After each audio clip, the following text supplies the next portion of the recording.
Welcome, one and all, to episode 2 of the Coast to Coast AFL podcast with Nick and Blaze. This week we are talking about the final games of the practice matches. We're talking about the opening round. I'm going to do a season predictor, and we're also going to talk about our tips. So let's jump right in. How you Yep, doing? not too bad, not too bad. How Just a has? little behind the scenes work to try and get this podcast up and going. Oh yeah, audio issues up the wazoo. Mm, Jesus. yeah, my laptop broke down last week, so I've got a new laptop, and with that, various settings turned off and on to throw spanners into the works. But apart from that, oh, not too bad. At a Right. different location, You are. You and are. yeah, ready to record. How other than that, how has your week been? Yeah, it's all right. As I said, moved up here to do a bit of house sitting for some for an auntie, Fair enough. and yeah, that's it. Nothing too much to note. Yeah, I'm kind of the same. Just worked, tried to catch up on sleep over the weekend. Didn't really do all that much of that. You know, No, this is the usual. I don't want this segment to be Sarah complains about weather for an entire week, but yeah, nah, It it was seems to be pretty stinking sunny over in yesterday. Perth at the moment. Oh, it was just so muggy yesterday, and it was pretty awful. But now it's just normal sunshine, and yeah, it's actually a nice day today. But Yeah, it was pretty nice today as um, well. Too bad I was stuck inside at yeah. work with a broken oven. Oh no. Yeah, well, they seem to have fixed it, but it was wasn't wasn't looking very good for a while there. Yeah. Nah, as I said, especially yeah, working in and around ovens in the heat, you can Yeah, it yeah, sucks, but gotta make money, right? exactly. Unless you don't. True. All right. Uh I want to start with the practice match of the Port game. sure, let me just get my notes. I'm pretty sure I started last Um week. yeah, yeah. No, it's yep, I actually watched this preseason match. Tried to decide to do a few different things from last week, actually watch the game. Um Seconded. I and also yeah, did it that. I was had time. at Alberton Oval, Port Adelaide kicked 13-14, score 92, and won against Fremantle, who got 8-5, 53. Not bad. One of the main things was Port's defensive structure with their new players. Asava Radaglia provided so much for Aaliyah to roam off the ball, spoil, intercept, and Asava even took a few himself.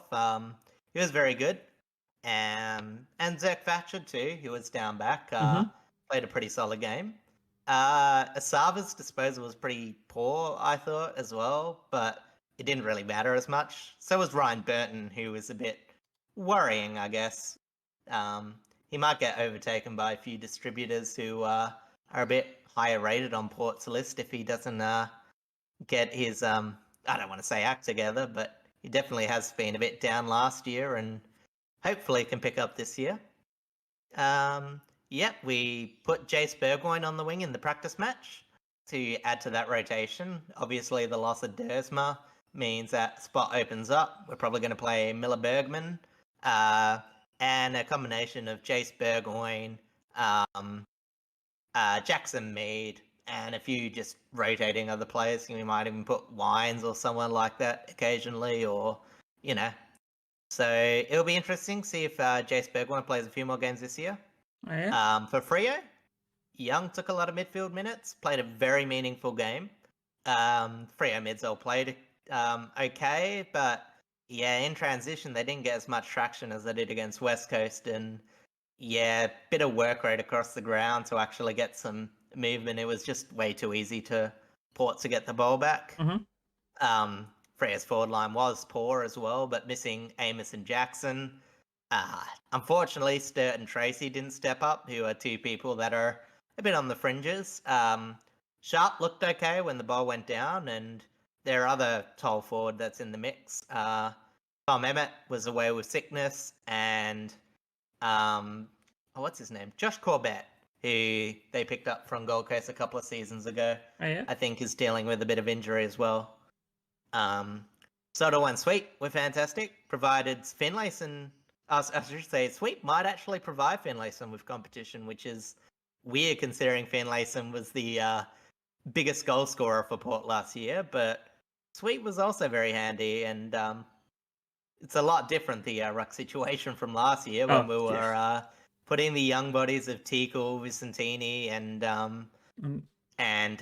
Sam Hayes to little effect. So And they've got my looking much boy, better this Mr. year. Ivan Soldo. So, Ivan Soto, exactly. Yeah, as I said, he played fantastically. Alex Pearce looked to control the defense of Freo. Probably prevented a few goals from being scored when Port were just flooding it down there. And Butters had an ankle roll. He's fine. I watched a bit of it, and they played some practice match footage, and there was a conversation with Hinkley and Butters, and Hinkley was just sick of Butters flinging his body around the contest. So I'm just guessing he'll that be Hinkley was fine. very preventative because, yeah, Butters will just put his body in every contest, which he loves during the season. Not so much what you want to see in preseason, where you could get, interruption before the season even started. Yeah, want to try and avoid that in preseason games. Yeah, exactly. But yeah, that's the main summary I have of the game. Obviously, it was very dominated by Port. Especially not so much the clearance, but as I said, just the midfield work rate. Port were a lot more creative. Freo hopefully will play a bit more of a better attacking brand of football, which is, as I said, it's not. At parts of last season, it was a bit ugly. So, as I said, it's sort of hard when you are playing that ugly thing and you got pressure on you as a coach because, the worse football it looks, it tends to, like they'll let coaches go if it's like you're scoring 100 points, but you're losing by 120, 130. But when it's a more dour affair, you tend to get the spotlight shone on you a bit more. So, yeah, we'll see what happens there. Fair enough. I'm going to talk about our game, Collingwood versus Richmond, down at Icon Park. Playing at Carlton's home ground with two teams that hate Carlton. It's kind of awkwardly fitting. Scores were 10-16 to 5-16, which is not a good look from either side. There are inaccuracies all over the place. However, Collingwood's defensive 50 was unstoppable, with majority of their scores coming from defensive 50 chains up the ground out of their halfback, which doesn't surprise me at all. They've got a really, really strong backline. Like, it's really hard to just get past that in the first place. It's why they're premiers. Exactly. Richmond won in an area that they really struggled in a lot of last season, which is ground ball gets. Like, we really struggled just playing off the ground rather than, being able to win it free. Young gun And the Tommy ball's not Dow. in possession, yeah. Yeah, technically, it's very hard to win the game off the ground. Yeah, that's very, very true. You generally have to be in the field of play where the game's being played to win the game. I mean, you'd think so. Young gun Tommy Dow leading with 12 gets out of 28 in total. Very, very, very strong for him, pushing for a spot in the opening round. Jaden Short returned to halfback and finished the match with 6 intercepts and 21 touches at 86% efficiency, which is a standout role for him considering he's primarily been pushing to the midfield past couple of seasons. For Collingwood, young key defender Charlie Dean impressed with his limited game time in totaling 11 disposals at 82% efficiency and 5 intercepts within 28 minutes, which is certainly putting a hand up for the opening round against GWS. Yeah. And otherwise, it was inaccuracies really hurt both teams, but I think Collingwood definitely showed why they are still in fighting form for another shot at the title. An injury note, Mr. Fridge himself, Jack Graham, out with a quad strain, give or take 3 to 5 weeks. Yeah, which unfortunately, we're when I gonna wrote really that miss note on him. mine, I was like, oh, it could be fine by round one, but No, I not the wish. case. I wish. Yeah. Is there any other Um, sort of notes you want to make, either on that game yeah, or on the other well, games? yeah, for Collingwood, I would say Lipinski is going to be an interesting one because originating from the Bulldogs, played all of last year, I think, or at least the vast majority, but had an interrupted preseason. Yep. It was a bit, I wouldn't say down, but definitely he has a lot of raps around him. And with Taylor Adams gone, he could be an interesting one to watch this season. And just a fun little note. It was just good to see for Tigers Liam Baker as Uh, skipper. I was going to One of the mention that a hard bit later on, nuts. but I think that was pretty neat, Yeah. especially considering we hadn't named any vice captains at that point. So he was just the Yeah. little man. He's also out of contract as well, so Yeah. it was a little bit Could of come back to favoritism. WA. I think I don't want him West to. Coast could probably use a hard nut like him, but Both of them I could use him. wouldn't want to let him go. No, he's way too valuable for us in our system. Mm. And of course, I had to put down the fracas after the siren. Ah, yeah, Yeah, yeah. preseason coaches will hate it.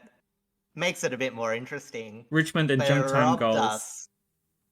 robbed us of one of the all-time goals from. Look, let's just say it. AFL Coast to Coast team legend, Billy Frampton. Ah, yeah, of course, of Absolutely course. spewing how the camera wasn't on him when he kicked that monstrous goal. Not the longest. There was one kick from the goal square by, I think it was the Gold Coast ruckman. I don't know if it was Ned Moyle or someone. I did see someone kick Absolute beauty. a solid Yeah, like from the center 60 square. Yeah. meter. Yeah, yeah, I did see that. Yeah, but yeah. So yeah, as I said, we got to give him a shout out. Oh, I think I know who it was, and it was actually Callum Coleman Jones in the North Melbourne game. Oh, yeah, yeah, you're Because right, I can picture the actually. replay right now in my head. Yep. Nah, it's good. Yeah. Any other games from the practice matches you want to Yeah, I've just got quickly? a bit of a summary for the rest, which I'll quickly go through. We won't go into as much detail last time, so we can get on to the preseason predictions. No, go for it. But yeah, so not so much the games, but for both Essendon and Sydney, their preseason games weren't great affairs and were soured even more by Ridley being out for a while for Essendon and Parker being set for even further. I think it was shoulder surgery or yeah, but either way, he's looking to go for an extended period of time. For Melbourne, against Carlton, the biggest thing was their number 8 draft pick that they got from Fremantle last year. Mm-hmm. Windsor was very solid, putting his hand up for round 1. Motlop had a minor injury concern with his toe for Carlton. Is a bit worrying because they've got a lot of small forwards that aren't long-term injuries, but could be missing for round 1. And Ollie Hollands is someone who debuted last year. Fantastic gut runner, came in and out of the contest, but you know, if he can get a bit of consistency in his game, I can see him being a big thing for Carlton. So put that on your radar. Look out for him round 1. For the GWS and Suns game, I think the biggest thing is just Sexton looks to be locked for defender. You'll see him probably on team preview round 1 and looking into a new role. Again, as we mentioned last week, if you fail as a forward, just pop into the defence. You don't even have to mark the ball, just punch it out the area and you get your paycheck just as much. Not wrong. For the West Coast game, sorry, what was that? I said not wrong. Yeah. Yep. Reed had a good game for West Coast. West Coast didn't have a good game for West Coast. And the sour thing for Adelaide was the Riley Thilthorpe injury. He's definitely out for round 1. Might miss a bit more. But yeah, as I said, probably be a key person for Adelaide to try not to be so Tex-centered during the year. He Yeah. absolutely... the chasm between Tex and the next biggest goal kicker was, I think, about 30-odd goals, which I think was obviously Rankin. Yes. Yeah. Mr. Isaac Rankin. And Yeah, for the Bulldogs game, Riley Sanders putting his hand up for round one selection. For Hawthorn, Ginnivan looks solid. And the Bulldogs goal kicking. One of the teams that were like very inaccurate last year, looking to get a bit accurate. Went from 2-12 at one point to uh 17-17 all up. So That's pretty yeah, as I said, impressive, actually, to come back from that. yeah, for sure. Especially when you got like usual offenders that just stay bad, like Aaron Norton. If he kicks two behinds, you probably lock him in for a few more. So, um, yeah, no, as I said, they'll be, I think, a mercurial team this year, but hopefully, yeah, they'll find a bit of consistency. But at least they steady the ship that practice match. The note for Riley Thilthorpe, it did seem to only be a jarred knee, but I couldn't find any more information as to whether they've confirmed how long he will be out for. So we Yeah, could see be back by round one. He could be out a bit longer, as you said, but who knows? Just wait for an yeah. official. As I said, Adelaide will have the extra week compared to the Compared team to starting at round zero, which yeah. is good. So Well, that's the preseason games covered. Not that we really wanted to spend yep. too much time on them. Um, Mm-hmm. which opening round game do you want to start with? Oh, Uh, I mean, you might as well just go in order, I reckon. Sydney well, let's versus Melbourne. start with the Brodie Grundy Cup, Sydney versus Melbourne. Hmm. So Sydney will be missing key midfielders Taylor Adams, Luke Parker, Callum Mills. That does leave them pretty Mm-hmm. thin in the midfield. Mm. They're going to have to rely Yeah, a as I lot on said, their especially when you're halfbacks and their half forwards you're rotating looking through. at you're looking at players like Petrarca, Oliver, who Who is you back? think He's at this point confirmed. is going to start round one. He's Yeah, confirmed I to don't come think back he's in. going to miss. Oh, confirmed, is it Yeah, now? yeah, Oh, yeah. nice. And yeah, Jack Viney, who had a very underrated last year. Um, he was very solid. And yeah, as I said, with Brayshaw being out now, confirmed they'll need his hardness in the midfield. But yeah, it's going to be interesting. Yeah, Gorn versus Grundy. As I said, you would hope that Grundy helps Sydney's clearances, but with what they're missing, there's going to be a tough ask on the first game back. Yeah, the I get the feeling that the battle is predominantly going to be fought in Sydney's back half. Yeah, you'd think so. Melbourne are missing key players in Ben Brown, Joel Smith, Cozzy Pickett, and Charlie Spargo, but I don't think it's going to matter too Mhm. much with the strength that Melbourne currently have anyway. Yeah, as I said, it'll be hard. It gives Sydney something to build off. They'll be looking to try and be a bit better defensively this year, and they could probably you know start with a slightly undersized Melbourne. Yeah, and Uh, there's not really much harm in getting more game time into their midfielders anyway. yeah, and yeah. On the flip side, though, it is the first game of the buddyless era for Sydney. It is. So with on the flip side, you've got Heaney, McDonald, and Hayward against one of the best defenses in the competition, and one of the best one-on-one defenses, especially. So it'll be interesting to see if they are able to provide, obviously, especially McDonald, who's going to be the centerpiece going forward. But Mm-hmm. yeah, Heaney, with his leading patterns, whether he can create some space for McDonald or provide avenues if he's going to get locked up. Yep, I pretty much completely agree. Like the only issue, and then we touched upon it last week, is that Melbourne might not have as much pace as they used to with Mm-hmm. their age coming up into question. But with Mm. Sydney possibly not having their key links through the midfield, and Melbourne being one of the best one-on-one defenders in the competition, I don't think it's going to Mm. matter too much. No. All right, shall Um, we? Shall we move on? yeah, well, I was gonna say the tip. Who are you gonna get? Who Ah, you gonna? I'm going Melbourne by about Yeah, maybe 13 points. I think it'd still be close. I don't think Ye- it'll be a demolish. yeah. Melbourne by 10, but it's gonna be hard. A lot of the early round games used to be round one, now round zero. They're trying something different Yeah, because the NRL isn't it's a up bit north. scrappy. Yeah, exactly. It's normally pretty scrappy. You wouldn't expect those two teams to be really putting the foot down on scoring early on.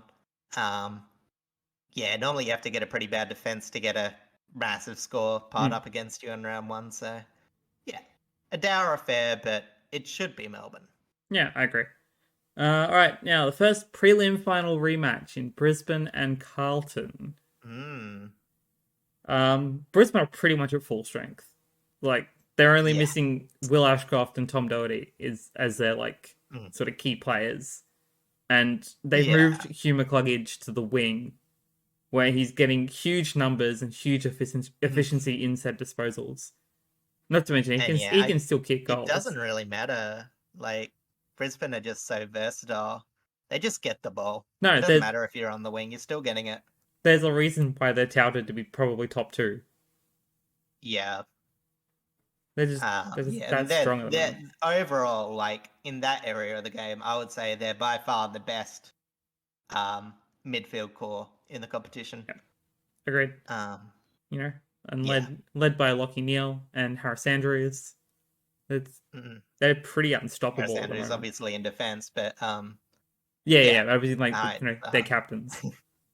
Yeah, for sure. Nah, as I said, yeah, but on the flip side, as much as Harris Andrews is a gun player, their Brisbane's defense is probably their biggest bane going into the season, and they are up against the dual Coleman threat of Charlie Conroy and Harry Mackay. Harry Mackay obviously trying to have a lot better season than a pretty insipid last year. Well, they both kicked 6 goals in their last prelim game, which is like 3 apiece, which is better than nothing, and it's showing that they still have it by far. Yeah, but yeah, as I said, I think that Carlton probably going to struggle a bit with the small forward. They're going to, as I said, they might need to rely on the big fellas to do the bulk of the work. Take their marks, make the most of their opportunities, but. Yeah, I would say this one, of all the games, has the most potential to be a high-scoring, high-octane offense versus offense battle. Yeah, I agree.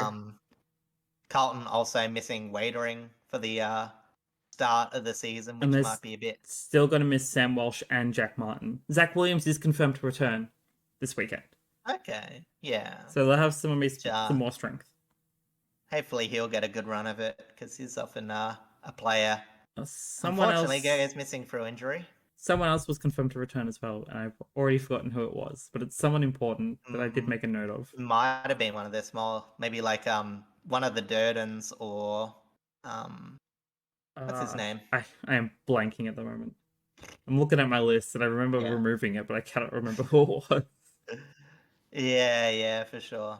But anyway, as I said, see on team preview, but Carlton looking to have a few losses on small forwards, a few, and as I said, Walsh and Wettering would be the 2 other twos, but I think it might be a bit tough for them first match in.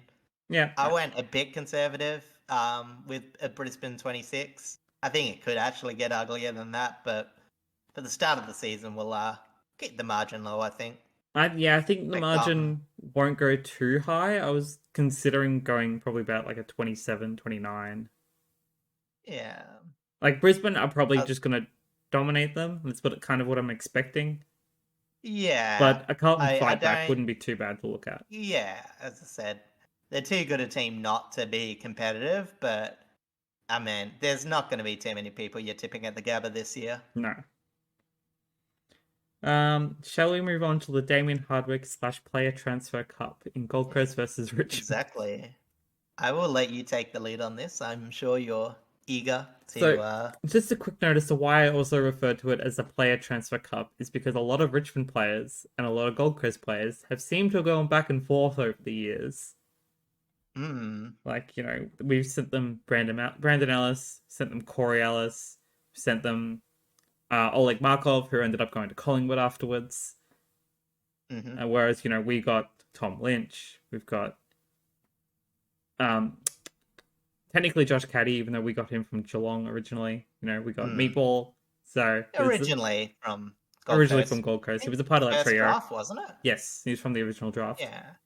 So, there's a lot of back and forth there. Yeah. And of course Marby Ochol as well. Yes. He's now and now at the Hawks. Where is he actually? Hawks, that's it. He doesn't. Yeah, It's it's a bit it's, of a. it's like as soon as he heard Dimmer was going up, he's like, "Nope, I'm out." So I uh, don't really have any sort of key breakdowns for this one. I'm kind of just yeah, I with mean, how it's Gold just a Coast. battle of the rebuilds. Yeah, I would say it's young team with less leadership and proven coach versus a young team with experienced leaders with a with a newer new head coach. coach looking to make a mark. Yeah, so I pretty much kind of put questions rather than statements. It's like, Yeah. is with how Gold Coast played last week, is Dimmer in for a rude awakening against how Adam Ruse coaches and the new Hmm. game plan that Richmond might have? What sort of game plan are you thinking? Again, sort of the more contested, hard nut attack on the ball. That's what I think, which, kind of it makes sense for the players that we still have, as Hmm. and it's also a mix of I think we might be doing a little bit more stoppage play, at least throughout the midfield. Yeah. But it's a wait and see. I haven't really Yeah. managed to watch too much other than the highlights, but it doesn't look too bad at the Well, moment. if it does end up being that, it will be a good litmus test, especially with your. As I said, I think Nankervis is officially ruled out for round one. Uh yes, I don't think he's playing Yes. this week No. or So next it'll week. be Naismith versus Wits, which will be a That'll be a fun very battle. uphill battle for Naismith. Wits, not only one of the best in terms of winning percentages from hitouts, but one of the most accurate hitouts to advantages, to a very, you know, good midfield core for the Suns. Slightly exposed backline for Richmond. I think that would be where the Suns are probably looking to win the game. Yeah, I would assume so, especially with the likes of Jack Lukosius and Took Miller Yes. running rampant through there. And as you mentioned before, Alex Sexton. In the defense, looking to shore up a bit of an iffy Yeah, defensive he'll push line. straight up through the midfield and just probably might be lucky Mm, to tear us apart through there. But you got to get through Dustin yeah. Martin, Dion Prestia, Liam Baker Yeah, for sure. himself. It's one of those things where it's hard because, and you see it through the year, Gold Coast, like, their ad lib play, like, is very good. They just have players and moments and they'll just create good passages of play from seemingly not that much. But yeah, as I said, structurally, you got to, over the years, you had to question, whether they had enough because, yeah, they would just go through games not looking that competitive, not going as hard some games, easily getting defensively handled. So Yeah. yeah, it'll be interesting to see if Dimmock can sort of curtail that, and then the Suns on a path to finals. Well, it's all a wait and see, but I'm pretty sure most people have them still in the bottom four. Yeah, Maybe pushing well, middle of the pack, but there's always a bit of Suns optimism. I was reading in the West, one of the few good article writers left in the West Australian, Glenn Quartermain, oh yeah. had the Suns at ninth, which was That's pretty optimistic, hopeful. but it is. But yeah, as I said, that's about the peak of where I could see him. But yeah, we'll get through it later. But I don't expect him to do much. But I will actually tip the Suns for this game. I got them by 8 points. Not much in it. I'll be honest, Really just the home and the fact that Suns are normally good early in the season. I was 50-50 on this one. But, Mm. I got to go with my heart. I got to tip the Tigers. I don't think it's going to be, again, Yeah, I don't well, think it's going to be a big margin. I think it's going to be pretty close no. because we seem to always play them close for some reason. It's just Mm. something about that team that gets us. Because it happened last Yeah. year, happened the year before. It's just, they, Yeah, they have a few teams that they have been again. When West Coast were in their prime, 2018, Gold Coast would always notch an upset, maybe at Optus Stadium, and Collingwood, they've had a few times they've knocked them off, and yep. yeah, they're just, as I said, very mercurial team, but consistency is what we're looking for there. All right, shall we touch on the last prelim final rematch in GWS versus Mm. Collingwood? Arguably the Now, toughest game of the weekend. yes, and if Brisbane and Carlton were two offenses going head to head, This will be exactly the opposite. This will be the miserliest of defenses in the back half of the season. Both looking to see who can take their opportunities. Yep, and yeah, the Giants, who were dominated last time in clearances, and arguably scoring shots. Collingwood probably, as I said, could have had a bit, not just off that game, but the grand final against Brisbane. Yeah. So we'll see if, Collingwood can keep that in the scrappy part of the season. And as I said, it'll just be interesting. Both teams probably should make finals. So it's always, as we say, like some of the fringe players that step up and make a top 4 team, a premiership team. So it might be, a few players that could be it for the the Giants and Collingwood. Touched on Lipinski, Toby Bedford, I think, for the Giants. Yep. O'Halloran. Brent Daniels could be looking really good. Yeah, Brent Daniels too. Yeah, for sure. So they've all got players on the fringe that are probably wanting to make their mark and be there by hopefully the end of the season, where they might be battling in a grand final. I think GWS's strongest point at that moment is their midfield, like without a doubt. Hmm.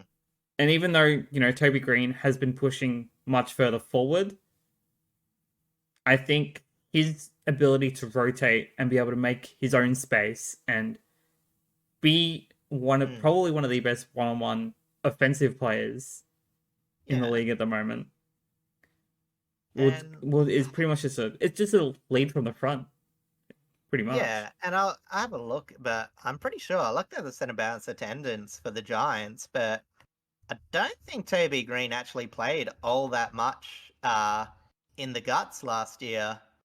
I think he's predominantly been forward lately, but I know he rotates. Yeah. So there you go. There was one match against Port Adelaide where they shifted Caniglio up forward and put Toby Green in the middle, but the rest were all under 50% in centre bounces. It's similar to a few games where he just didn't show. Similar to a Dustin Martin kind of role where he'll just float every now and then. Yeah. Go where he needs to go. But he's just so much dangerous up forward. Oh, yeah, especially supporting a few youngsters up there.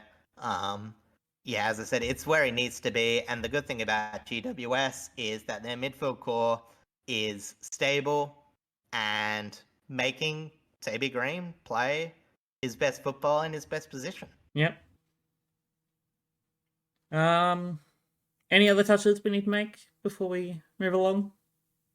From that game, I don't think so. I actually tipped the Giants by 4. Yeah, I tipped the Giants as well. Oh, wow. Yeah. I'm not sure if I should be saying my tip first. I think you might be... mine are already in. But... Mine are already locked in. Well, I'll trust you. But yeah, it's... the Giants are probably looking to continue some good forms. I think especially early in the season. I think Collingwood... you see it in a lot of... I will say, in prelim finals, I do often think the people that lose prelims tend to actually win in the regular season. I think it's just a weird motivational thing. And normally there's not too much separating the teams, you know what I mean? And I think that's sometimes right. I just think a bit of that mental can sometimes push them across the line, I still tip Collingwood in the long run. I still have them as very high fancies, but we'll go the Giants for this. I think GWS will 100% make top 8 again. But whether they could push top 4, I kind of like the sound of that. And we'll talk about that in a moment anyway. Exactly. I mean, do you want to go on to it? Or I want to bring up the Jimmy Webster hit. Oh, yes. The big news. That wasn't quite. So it is confirmed that he's going straight to the tribunal. So 4 to 6 weeks is probably what he's looking at. I don't know if Jai... I think it was confirmed that Jai was concussed, although it wasn't initially reported. So he's looking... Yeah, he's at least out for a month.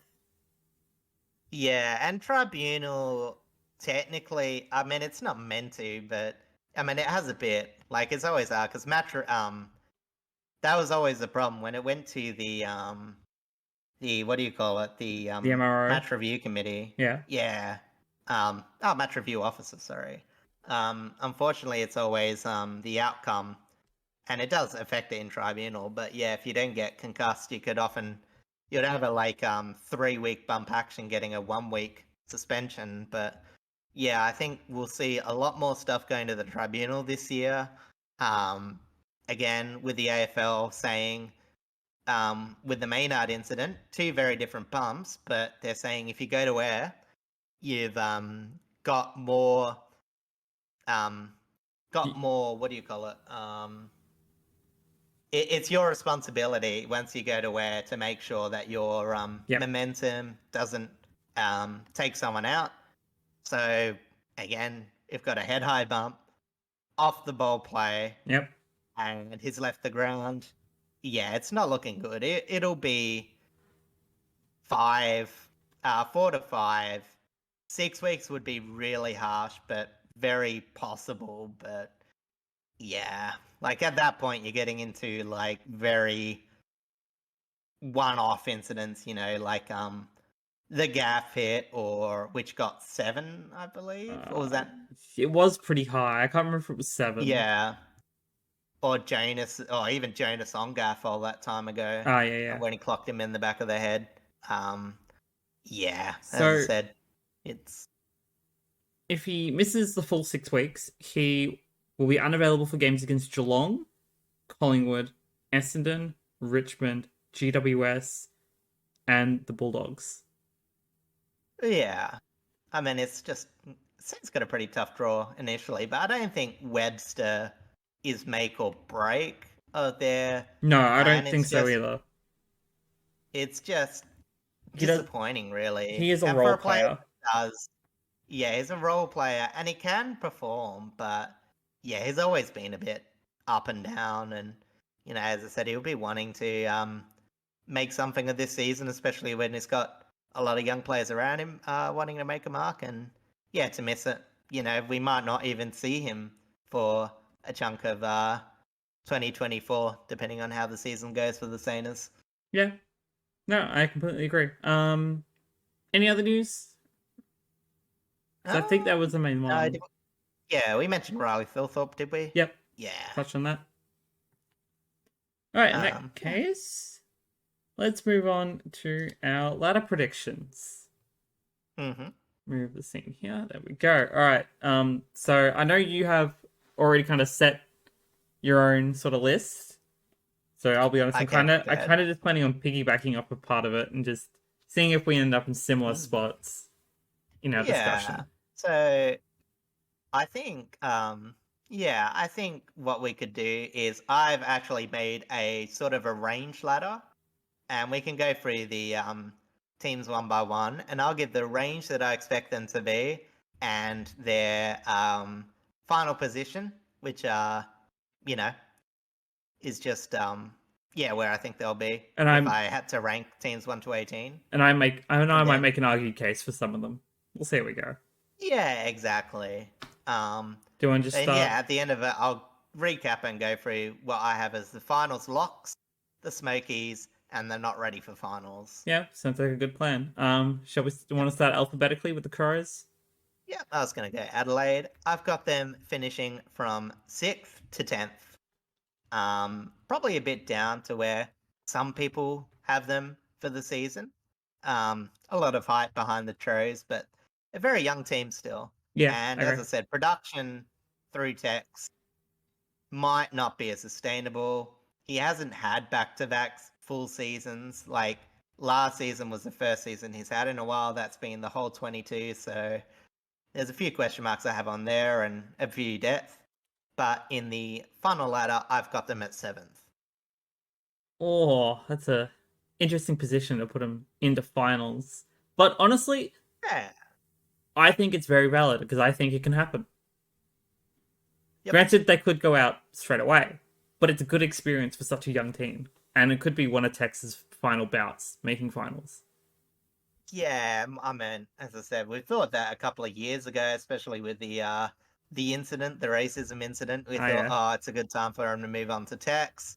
obviously it's a bit weird seeing him back, but from the outside, it hasn't affected the culture too much. And yeah, as I said, they'll at least enjoy his production for the final couple of years. He's a very smart player. But yeah, they've also got a very young defense. They're a very fast team.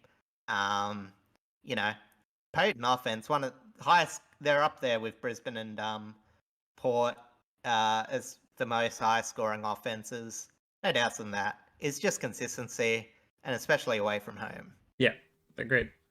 All right, Brisbane All right, Lions. I think we all both kind of Brisbane. agree where we're going here. Top two. Yep. Yeah. Well, I said I would say first to second is where I exactly have them, but I put them as a top four lock. Some of these ranges are purely positional based. Yeah, so I have them 1 to 4th, Yeah, but top two's more than likely. I have them at the top of the ladder. In my final set ladder. yeah. I mean, they just look unstoppable. Like, granted, it's only been preseason games, Yeah. but just the way their list is structured and the way that Yeah. we've seen them play over the past couple of years, they just look unbeatable, especially up in Yeah. Queensland. Exactly. You're not going to lose too many games up there. They're one big bane. They complained about it. Taylor Swift gets to play there more, but they've only got 2 games at the G, and they might be happy for it because they don't tend to play as well. At least last year, there was only a sample size of 3. Sometimes these things get blown a bit out of Hawthorn kind of proportion, scared but them. yeah, exactly. So, you know, um, yeah, moderately hard schedule, but it's hard when you're one of the best teams in the competition because you're generally playing teams below you. Yeah, pretty much. Oh, yeah. Yeah, if you're sitting at It's the top, you only teams you can play are below. yeah, exactly. So yep. All right, Um, Carlton. Carlton. One of the bigger ranges I have here. I've got them 5th to 10th. Mm-hmm. I think they've got quality, and it's feasible that they're marked up for, but I wouldn't expect it with their schedule and list depth. I No, think I agree. they will struggle a bit. They've got to play, I think, 3 of the top 6 teams. They're one of the unlucky ones. They play a middle 6 once, Mm-hmm.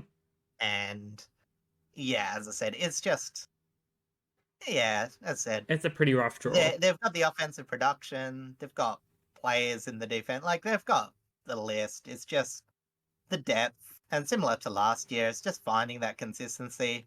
Um, Starting so slow, and yeah, but their best is definitely good enough.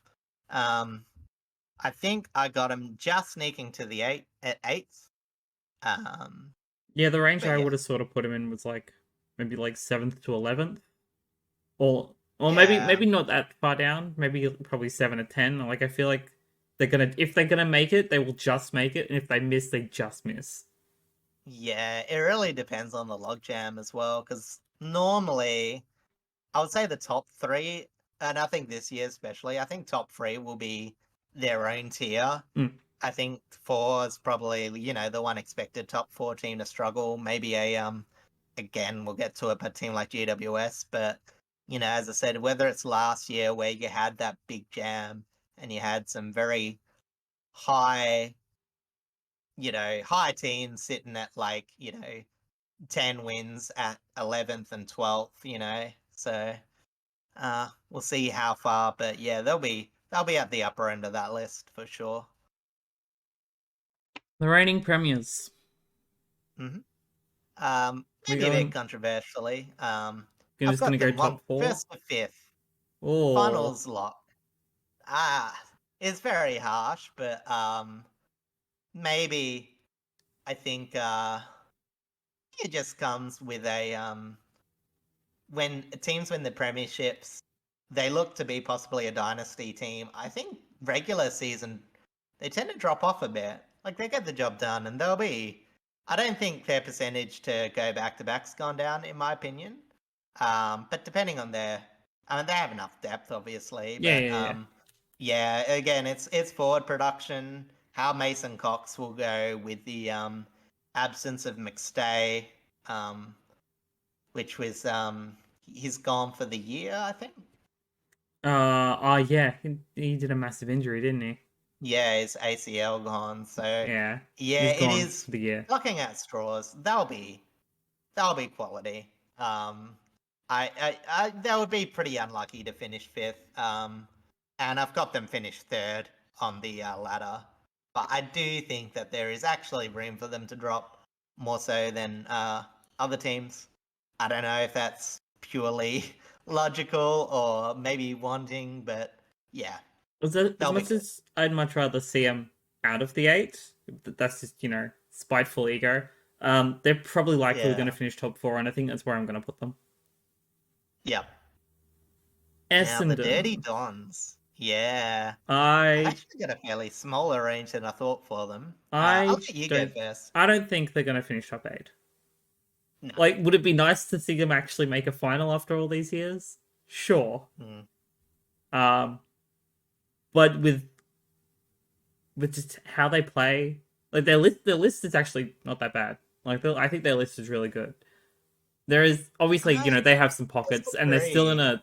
a rebuilding phase with Brad Yeah. Scott. It's Yeah, and I think I would say it's a sticky tape list where they keep on putting players that oh, that look nice and they'll maybe contribute.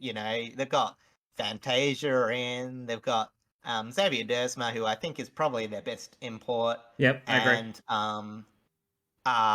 Ben McKay, who is a bit harsh, not saying the best. I say Zab's the best because a bit of run on the wing, I think, will do them. They need a bit of transition in midfield Need a good carry. work. Yeah, because a lot of their players like Heppel, Merritt played a bit more in the midfield, but they've spread out a bit. So yeah, they're running carry into an okay-ish forward line. Could be better, Yeah, but like yeah. it's not the worst list on paper. It's they Mm, still have a lot of holes to fill, but it's still something they can work with to at least try and improve on. yeah, exactly. And officially, I've got them 10th to 5th. Yeah, I would have Um, put them around there. and I've been a bit harsh on them. I've put them 15th. So bottom four on my full ladder, which might be a bit controversial, but gut feeling. I'd be very surprised if they had the depth to play a full season. They've got some pretty fringy players coming in if a few injuries were to happen. Yep. Freo. Fremantle, I think they're going a to bit be like Essendon, really, but yeah. a Although bit, I think they're going to be definitely more solid middle of the pack. yeah. Like, I don't have them making finals, but you look at their list and you see, you know, Pierce, Cox, um, uh, Liam Ryan in the Yeah. back line. They've No, got, isn't I thought he was West Coast. did I say Liam You Ryan? did say Liam Luke Ryan. Ryan. Sorry.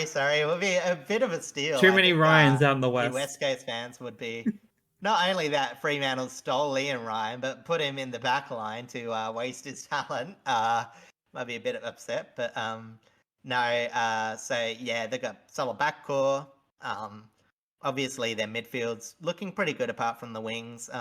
We'll see how O'Driscoll goes. Hmm. Sarong, Brayshaw, Fife, all very good. Um, they've got the youngster Erasmus, who might again have a few more minutes.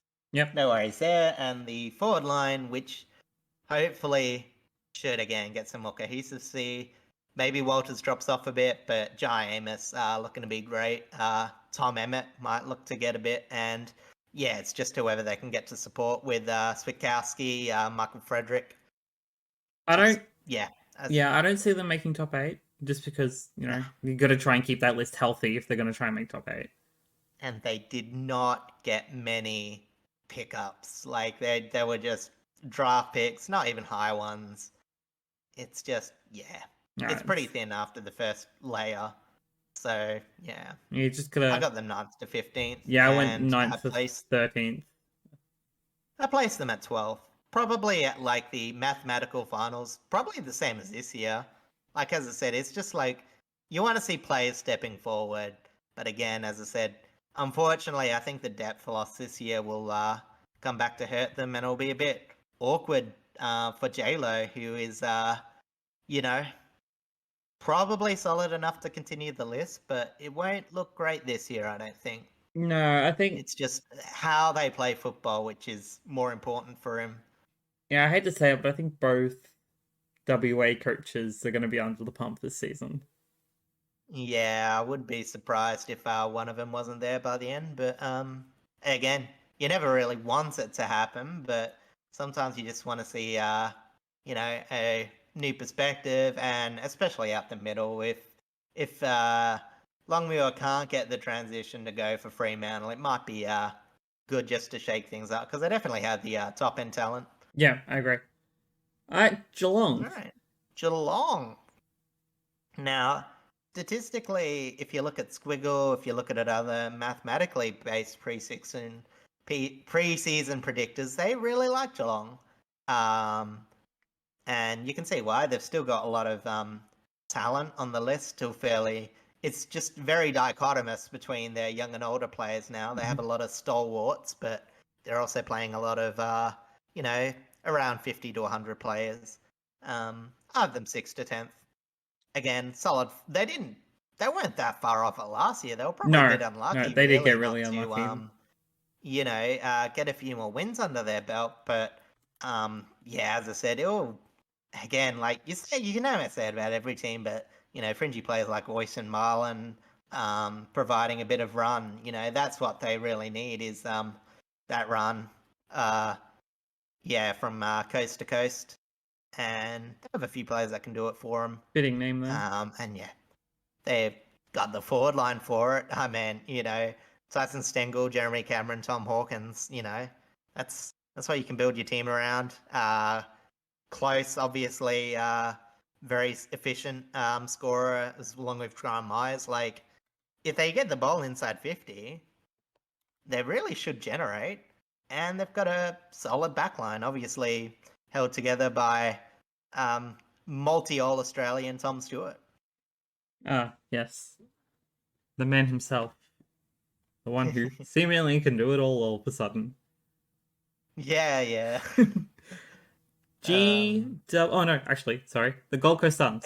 Gold Coast Suns, yeah. The off-forgot. Not so much now that they've got celebrity coach Damien Hardwick. I know, the talk of the town. Poached.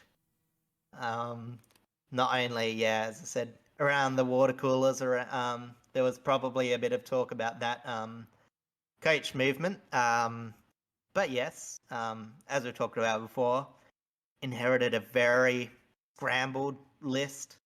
A lot of top-end talent that can't seem to put it together. A lot of older players that are clogging up the list that haven't played as much games because they're just inconsistent. I think I mentioned last week, players like Sexton, who needs to step up in his new role, Braden Fiorini, just to name a few.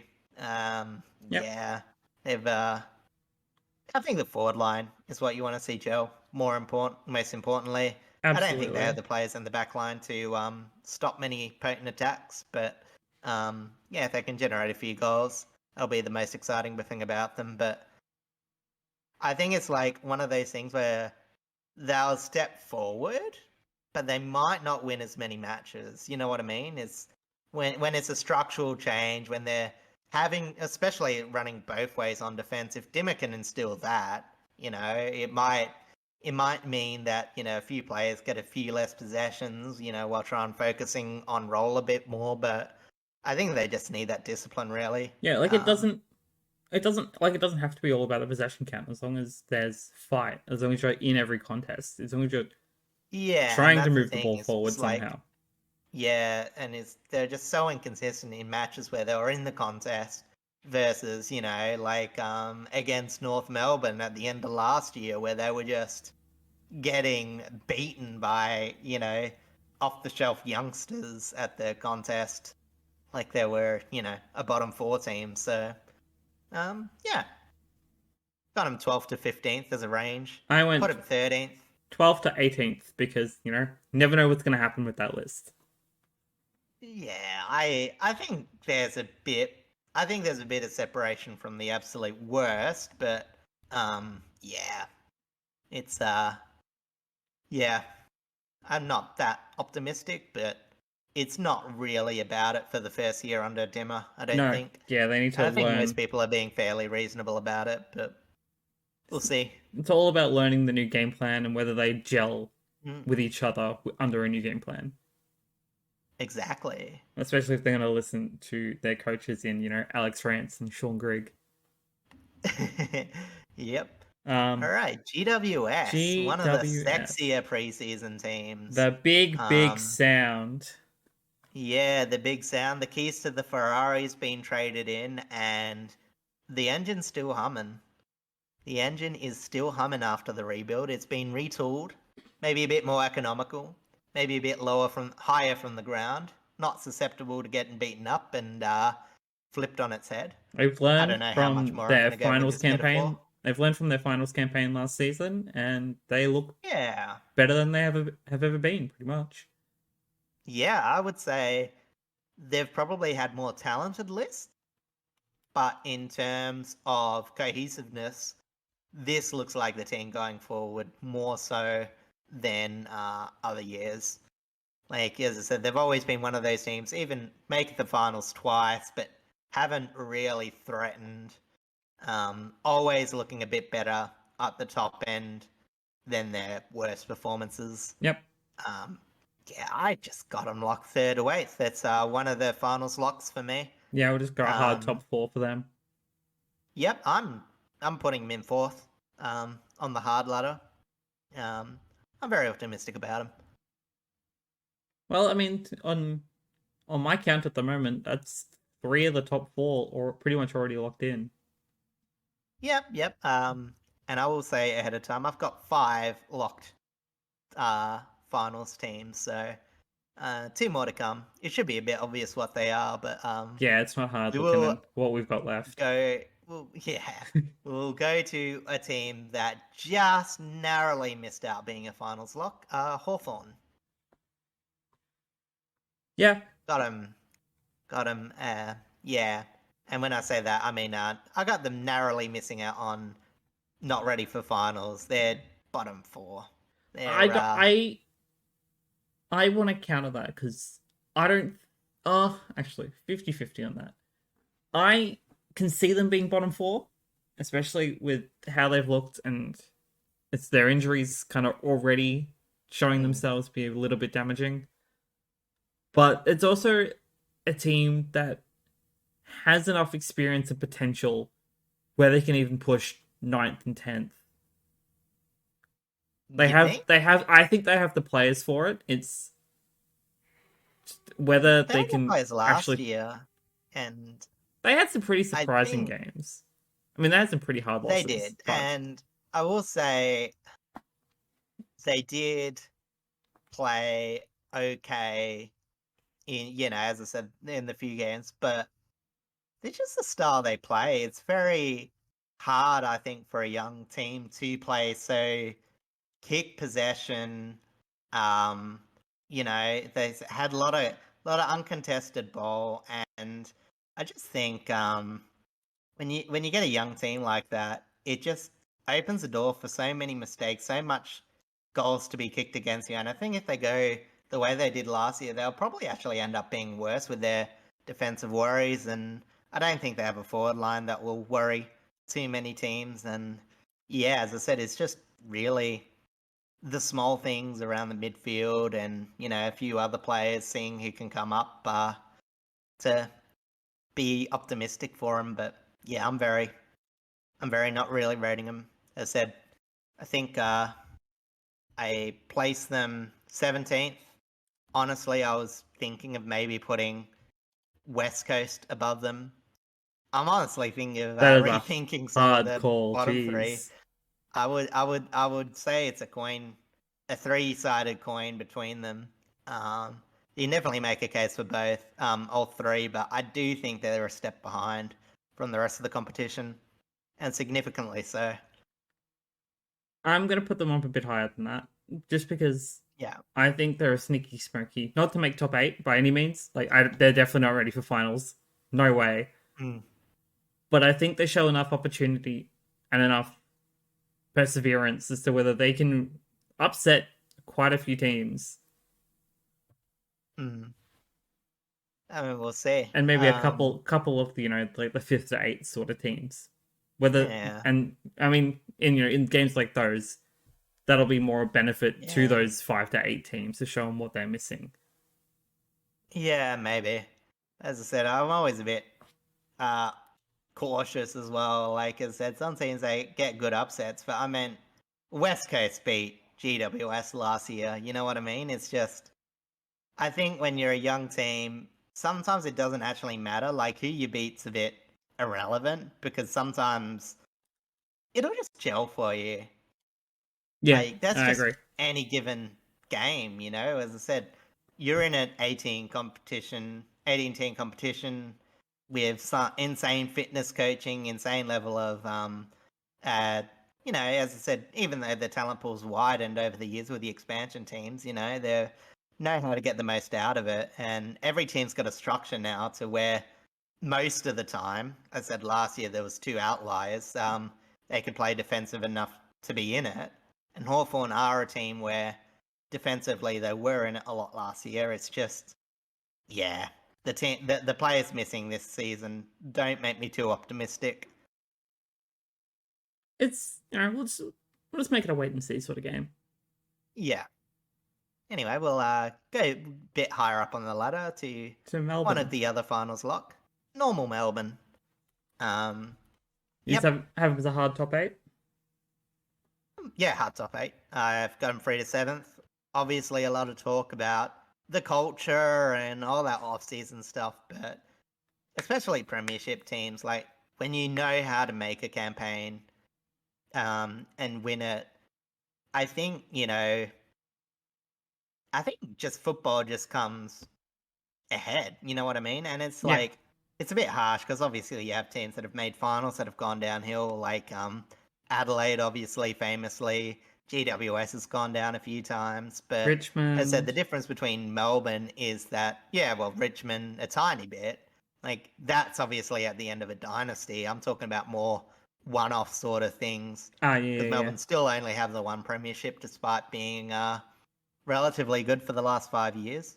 I say only in inverted commas. Still a lot Wait, sooner than Port's last premiership, but um, it's still better yeah. than So a team like Freo who still hasn't won a premiership.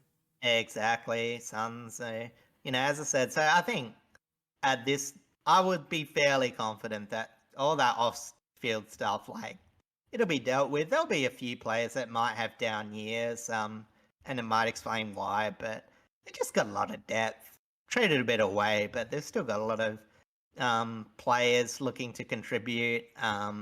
As you say, maybe a bit slower, and I think especially in their defense, you might actually see like the pessimistic side is saying, is team like Port last year where their key player Tom Jonas fell massively injured to old age, caught up to him, crept up like a librarian, as the great Dennis Cometti would say, and as I said, that could happen to Stephen May, but it would take a lot, and yeah, I just I mean, Stephen May is one of fairly their certain. oldest players, right?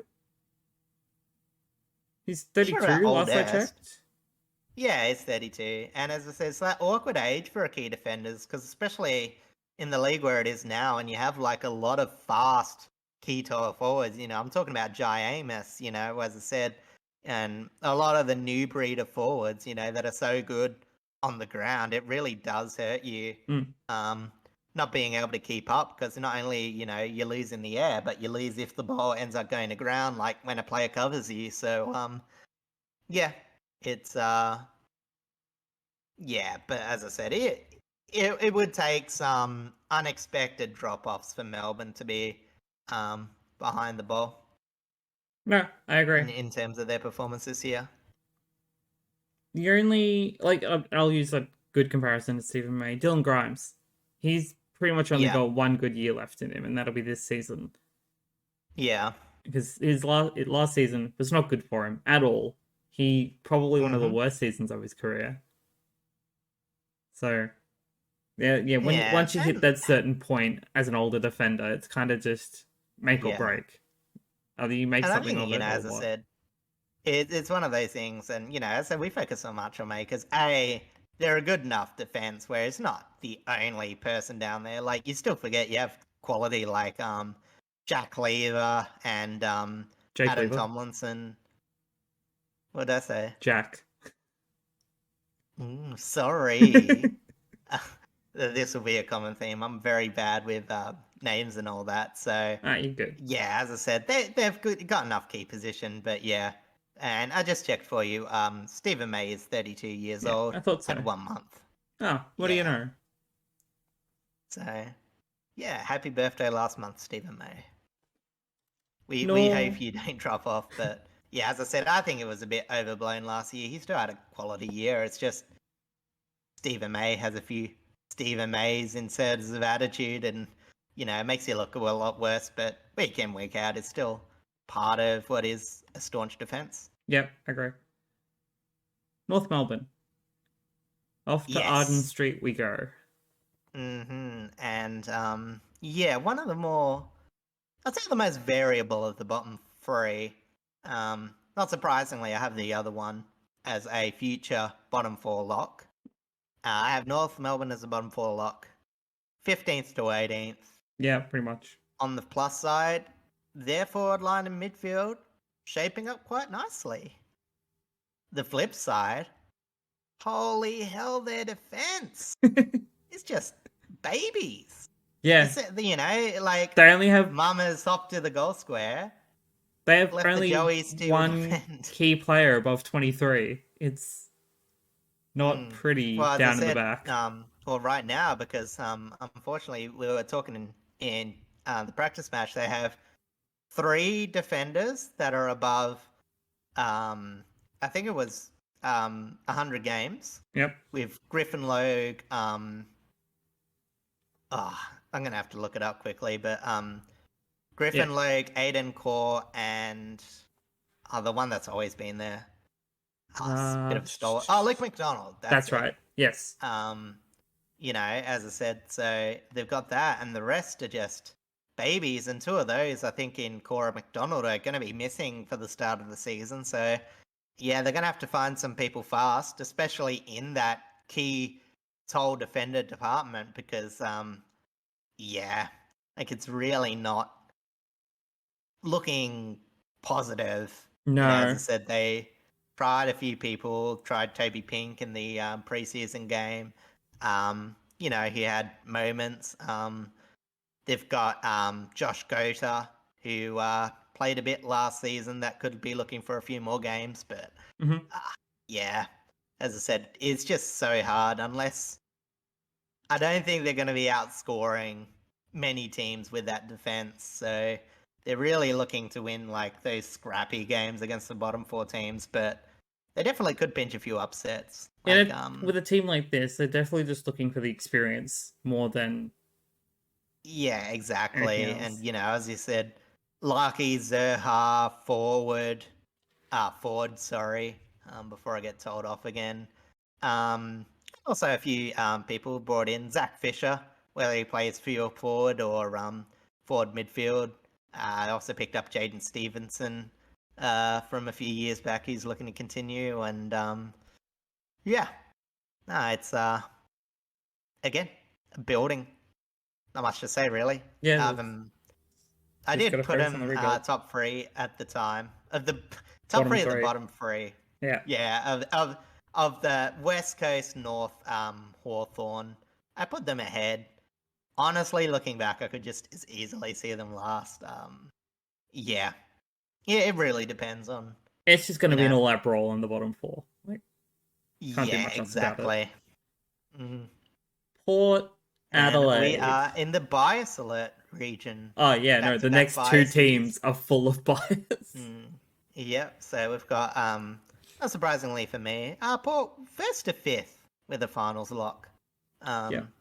And in the normal ladder, I've got them in second. I'm very bullish on them. I think what they have to fix up from last year was obviously the defense and the ruck situation. They've brought in players. In the preseason, it seems to have been working well. And yeah, as I said, forward line, they get the ball forward a lot. They've got players, in the air. Um, teaming with 12 forwards. They've got Marshall, Dixon, Ollie Lord, Georgiades should come back. And and as I said, players on the ground like Willie Rioli. Sam Pearl-Pepper obviously played a role last year, but will be missing the start. Yeah. And yeah, no, as I said, pretty optimistic that they'll patch up from last year. Not much to say.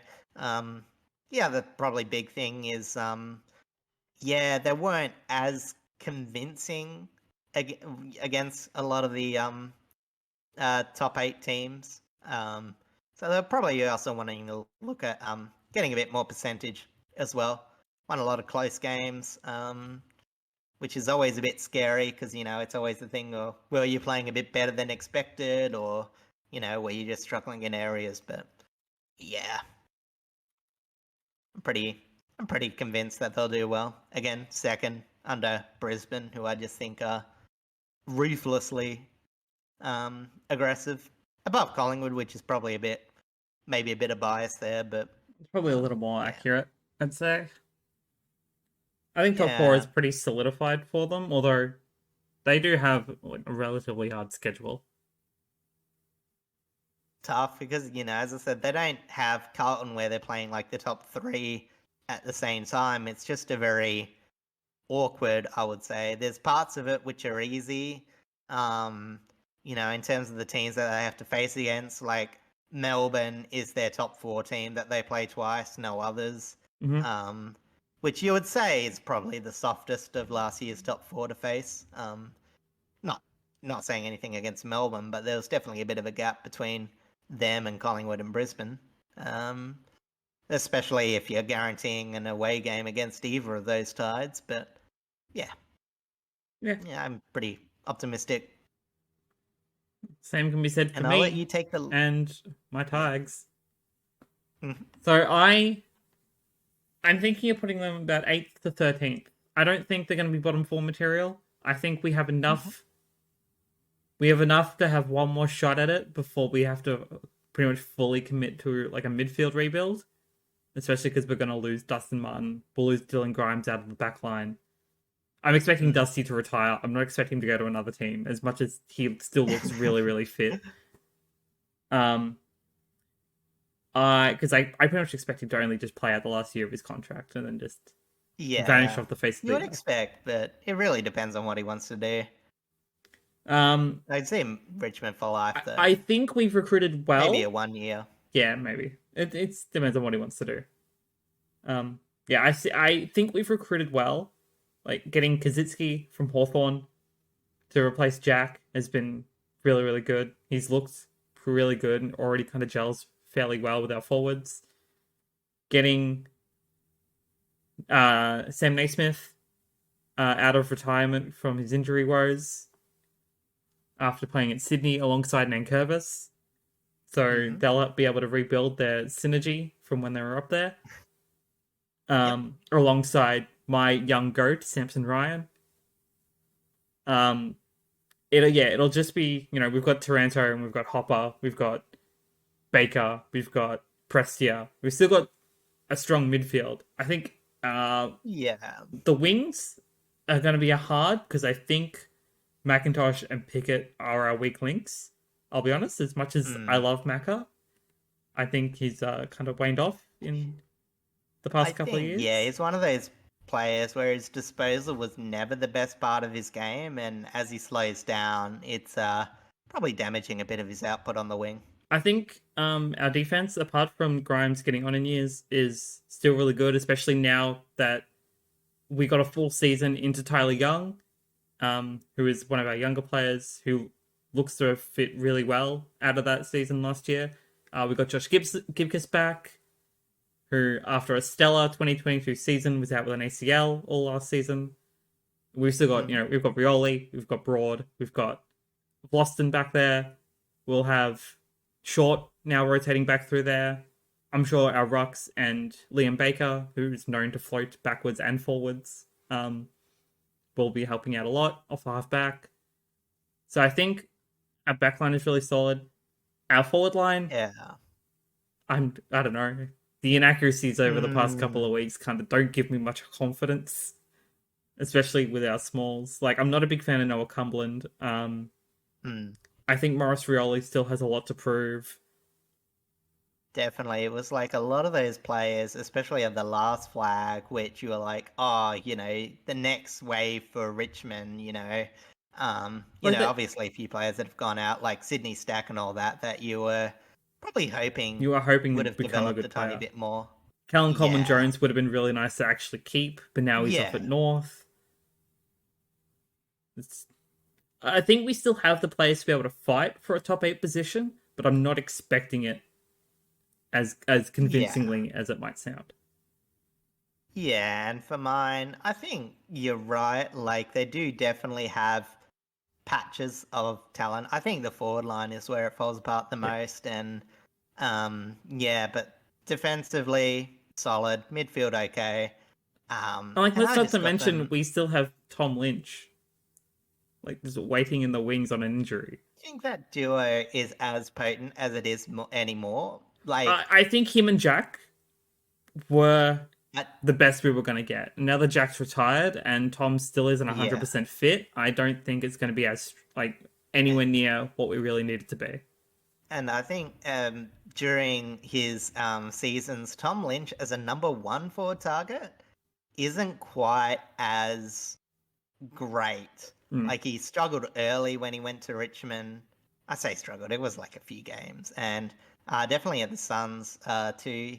Um, uh, After Dixon left, he had a few issues, so it'll be interesting to see how that holds up. But yeah, like as I said, I've got them 11th to 16th. I placed them at hard 14th on the ladder, just below the Suns. It's Yeah, always them. like so they're together. I thought that was a bit cute. I don't know if that was I meant to do that, but yeah. Like, I don't really see them being much than maybe mathematically possible to make the 8 at the later end of the season. Like, maybe, I think 8 to 10 wins would be a fantastic season for them. St Kilda. Yeah. It's really weird. Had a great last season comparatively. Dropped off a bit. But they're just brilliant defense. Really bad forward line. Yeah, And that's the problem. That's the issue I've not always had with St Kilda. yeah, and it hasn't really changed much. Oh, You can some even of the see it people over that the brought in are, weekend. yeah, some of the people that brought in pretty good. Again, a bit of St Kilda, like they're always rebolstering areas with patchworks, and I think in the overall it's worked out. It'll be interesting to see how Riley Bonner goes back there. We mentioned But last week that they seem to be a really big fan of playing more into the trade period rather than the draft period. yeah, and I think that's the hardest thing with their movement is there's not these players coming up through for them that really, like in terms of forwards, I think the only one I can think of who I think was injured for most of last year, Camentini. I think you're They correct on also that. had, yeah, they also had that player. It wasn't a Hayes, was it? Might have been a Hayes. Or it Yeah, might have been like his Jack role played a bit. Steele, who is currently still injured. Yeah, well, that's not going to help him. But no, it's the other tall guy. I'm thinking of people that can help Max King. Um, yeah, it's not Jack They need to Hayes, get is it? more. It might have been a Jack Hayes. I can't remember. They have too many Jacks. I know. Yeah, it is Jack Hayes. They need to get a lot more out of their small forwards. That's kind of where the primary issue is. Like, Dan Yeah. Butler is out at the moment with injury. Jack Higgins isn't really showing all that he should be. Hmm. There's There's a lot of Another ifs one, with their Dan forward line. Butler. Yeah. Yeah, it's really just held up by young gun Machido Owens, who Oh, he is. as I He said, a is lot of so much talk fun to about watch. Philippou, but yeah, as I said, he looks like put him up. I reckon in the same conversations as you put someone like um Rochelle, as I Mm. said, in terms of young small forward talent, Yeah, I agree. Um, but yeah, as I said, it's a lot to put on a pretty iffy forward line. I've got them a very small range. Like they definitely have the defense I've to got them in have a good 6th season. to 10th. I think they could just Yeah, miss and out on I the think I finals, was but I think they could also just sneak in. I was 7th to 11th, so pessimistic by one. And I got them at 11th. Yeah, it's just they don't play attractive football, so I think bias has probably put them there. But I think they'll be like if there was a logjam, I could see them being 11th, but like one win away from the finals. I think it's just that forward line. They're Yeah. gonna miss a few too many games that they probably should win just by either being inaccurate or not scoring enough. There's a fair chance I'll probably end up being at quite a few of their home games this season, so who knows? Might get some live commentary of how bad they are. I don't think they'll be bad. Maybe disappointing. There's a lot to like about them too. As I I said, I'm do being a bit really like their harsh, but midfield, but yeah, it's the forward line yeah, it's that's the just that struggle. glaring issue, as I said. But yeah, talking about a team that I have got a fairly small range, in the middle of the pack to where I think could float around a bit. Sydney. Sydney.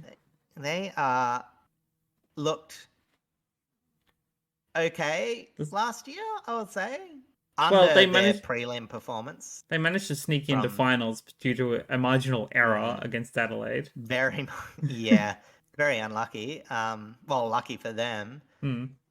Yeah, they've got a lot of players that people are excited about. They've recruited really Statistically, well. yeah, they're recruited really well. Like statistically, you could see why that might help them, especially with the center clearances. They've got a lot of talent in Yep. there, like their rotation, but they just weren't winning it. Their defensive one-on-ones were a bit poor, but when you're losing it from the center, it's very hard to defend against it. But honestly, they weren't that impressive in other areas of the game, and a bit like St Kilda, like you can ask about their forward line as well. Like they've got more talent, as we mentioned before. Like with the first game, like not yeah, is it McDonald?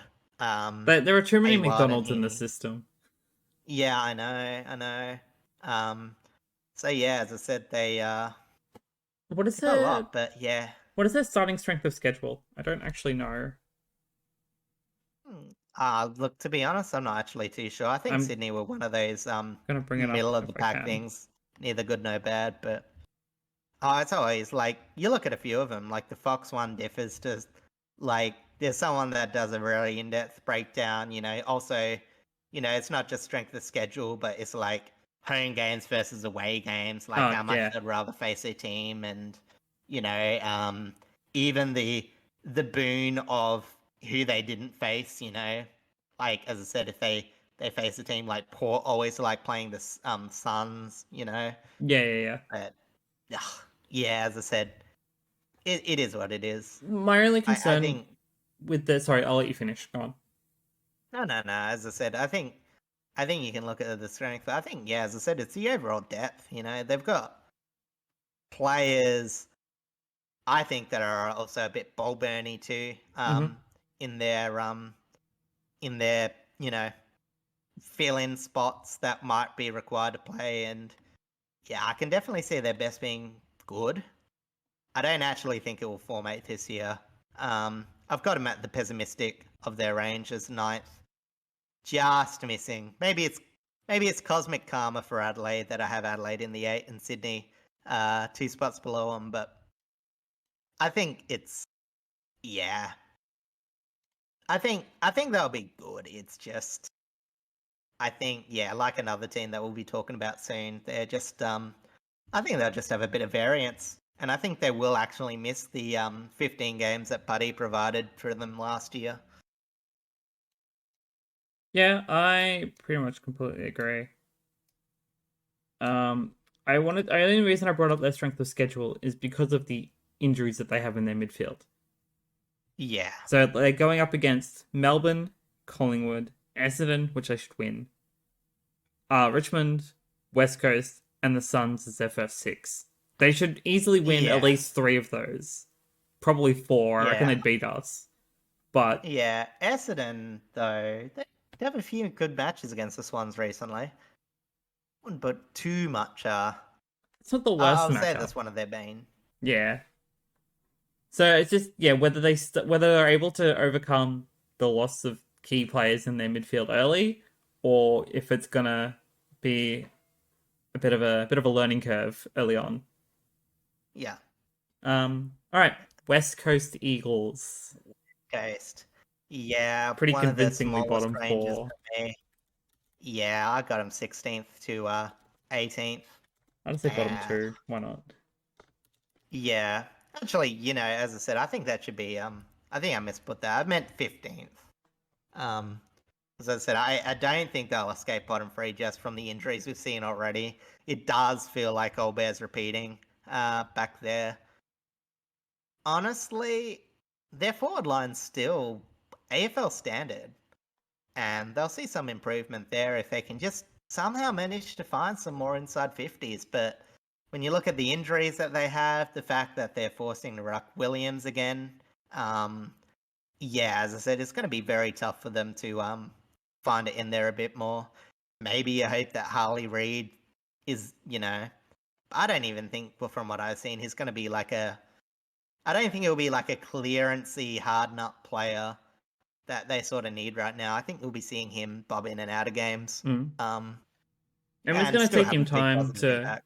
learn to properly play at AFL level. Yeah, and it's where they want to play him. Like, it will be tempting to just shove him in the midfield, but honestly, letting him rack it from halfback, he gets control of the ball, but it might be a bit more uncontested to start with, while he finds the AFL tempo, which, as I said, on the preseason, he sort of struggled with. So, yeah, it's still there's a few things to be positive about. I think the whole scope, yeah. As I said, really, it's about West Coast not being a statistical drag on the AFL averages in terms of a lot of the things like they were last year. Yeah, Um, I agree with that. yeah, Like, and I mean, who yeah, the knows? final team. Maybe Reed and Oscar Allen end up being a dynamic duo. Pair through the mid No, I forward. don't even think there'll be much link between them. Honestly, like I think Allen can come up when he needs to find his own bowl. Like it's never been a problem. It's really just the others, like Waterman, Ryan or Brockman if they were actually playing, the small forwards Oh yeah, that yeah, yeah. don't come up the ground. Like if the ball's not going forward, as I said, is a bit of almost a waste of a spot, you might be better off. That might be one of the few teams that run like I mean, there's obviously 666, but bring a like half forward up to play a midfield role as soon as the bell gets bounced. Yeah, that's not a bad shot. I mean, as long as we just see something from them this season. Yeah, they just got to get hands on the ball, plain and simple. But we'll see how they go about it. Hopefully they'll advance from last year. But yeah, Last but not least, the Western Bulldogs. Stem Bulldogs. A really small range for me for what should be a mercurial team. They're always very up and down. They'll win. You can almost guarantee them having a hot streak. You can almost guarantee them having a cold streak, and law of averages, they'll finish around middle of the pack. Yeah, I was Um, thinking that probably got them about 6 to 10th. Again, it's really just that forward line converting, always saying, they've got the midfield, they get the ball in there so much, and they've got players, as I said, Waitman, Norton, and all that sort of stuff that really should be making a lot more than they actually do. Still very reliant on midfield goals, but I mean, honestly, if you're giving me like the best midfield of teams that I haven't currently got in the top 8, it's got to be the Bulldogs. yeah, I agree. Bontempelli, um, Bontempelli, Liberatore, um, Jackson McRae, who was a bit down, Adam Trelaw, Like all they got a lot have of games. really, really good core. It's just about Yeah. getting the best out of those players. Like LeBron, for the most part, he shows up all the time. Like he's a captain who leads by example, Oh, but he like does as I have said, his own cold streaks. I actually, I don't think it's so much the Bond has cold streaks. I think just the Bulldogs ask too much of him, and it's not like I think, as I said, the closest comparison, like not entirely of game, but like game-winning ability, would be Petrarca. And the Yeah, problem is when Petrarca goes out the midfield, um, the Bulldog, Melbourne can still generate forward momentum, but as I said, when it's not working out for the Bulldogs and they just place them forward, it's just very stagnant, as I said, it's more just getting their best and worst to be somewhat consistent. And of course, they have a few issues with defense. It's very old and young. Um, but yeah, I would say they would have a middle of the pack defense as well. yeah, Do enough to win them games. I wouldn't call it bad. Nick Caulfield might be a good pickup if he can stay healthy. yeah. They're pretty much Um, relying solely on their midfield to do a lot of the work. yeah, exactly. Like, which is a bit of a knock. I mean, it's not a knock on the players that they have, either on forward or defense, but It's just where as their I said, best it's players just the way are. they play. Yeah, Yeah, exactly. And it's always been like a beverage. It's just the beverage brand of football. It's getting the ball from the middle, winning, and yeah. But as I said, I don't think it's got much consistency. It's got flashes, like as I said, I don't actually think that there's much. I don't think Beveridge, even though he's a premiership coach, is necessarily fantastic. I don't. If you're making a Hall of Fame of coaches, I'd actually consider not putting Beveridge in. But you can't deny that when they click, they're world beaters. yeah. It's just They are really scary when they're actually like firing. on. Yeah, and it's not like, as I said, even in their finals run, they make the most out of random players. Like obviously, is the Clay Smith and the other one, Tom Boyd, Yeah, um, just coming out of nowhere. And there may be a few players like that this year that might just come out and have big periods of time. But yeah, it's yeah, as I said, I got him. I think I already said I got him at about 10th. About Sydney level of yeah, should be good, but probably just consistency is what I'm a bit more worried about. And yeah. yeah, I think that's a pretty solid list. yeah. So yeah, as I said, if you don't have anything more to say, I'll quickly summarize it because that was a lot to No, go get for it. through. Pretty much just run through. Um, I'd say just run through your ladder. yeah, well, as I said, so as I said, my personal ladder was Brisbane, Port, Collingwood, GWS making top 4, Melbourne, Geelong, Adelaide, Carlton making the rest of the 8, Yep. Sydney, Western Bulldogs, Freo, Suns, Tigers being probable in the mixed teams, maybe Essendon, and North Hawthorn and West Coast being the dregs, for lack of better words. You're just teams that you're hoping can at least compete with the bottom 8, and you wouldn't really expect them to take anything but a shock victory from the top 8. Yep. I pretty much agree with that summary. So Yeah. now it's time for what are we up to this weekend and the rest of the week since we're recording this on a Monday. Yeah. Yeah. Well, not surprisingly, yeah, for the rest of this week, I'll be house sitting up here. Got a beautiful but chunky cat to look after. And yeah, I'll be seeing a few cousins that are up here, seeing my grandparents Yeah, as yeah. well, because they're a bit closer by now that I've gone from, as I said, we call it coast to coast, but I live a bit eastland from WA, so I've actually lived up to my namesake of actually being on the coast. Yeah, and obviously once Thursday starts, wouldn't you know it, Blaze? I'll be watching football. Oh, what do you know? I'm probably going to be doing the same thing. Yeah, Yep. rest of my week. Um, every Tuesday, even though this is recorded on a Monday. and I'm planning to have this uploaded on a Wednesday. But every Tuesday I stream on my Twitch. Links down below in our link tree or on screen, as you can see down here. Um, that'll be some more Overwatch, as I like to do. Then it's just work for the rest of the week, and yeah, Thursday to Saturday will be the footy. I have plans, I think, to watch our game with my parents, and then I think I have other plans to go into the city afterwards. Nice. But I am blanking on whether any of that is confirmed at the moment. So I might call my parents tomorrow and find out if that's actually what we're doing. Awesome. Yeah, it's just work and on the grind for next week. Absolutely. So, with everything else out of the way, I want to thank you all so much for coming to hang out with us this week.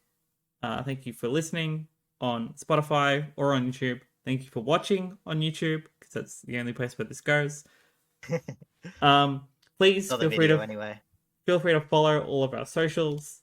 I'm trying to be somewhat active on them now that I have them all set up. Links are down there for the socials. Psyrick's Instagram is over there. I might see if I can my socials maybe contribute a few posting. All of the socials are collated into a link tree, which is on all of our socials. So feel free to go through that and check us a follow if you enjoy anything that we post. Especially follow us on this, obviously on the Spotify and the YouTube, because that's where you'll find us the most, since we're here every week. Mm-hmm.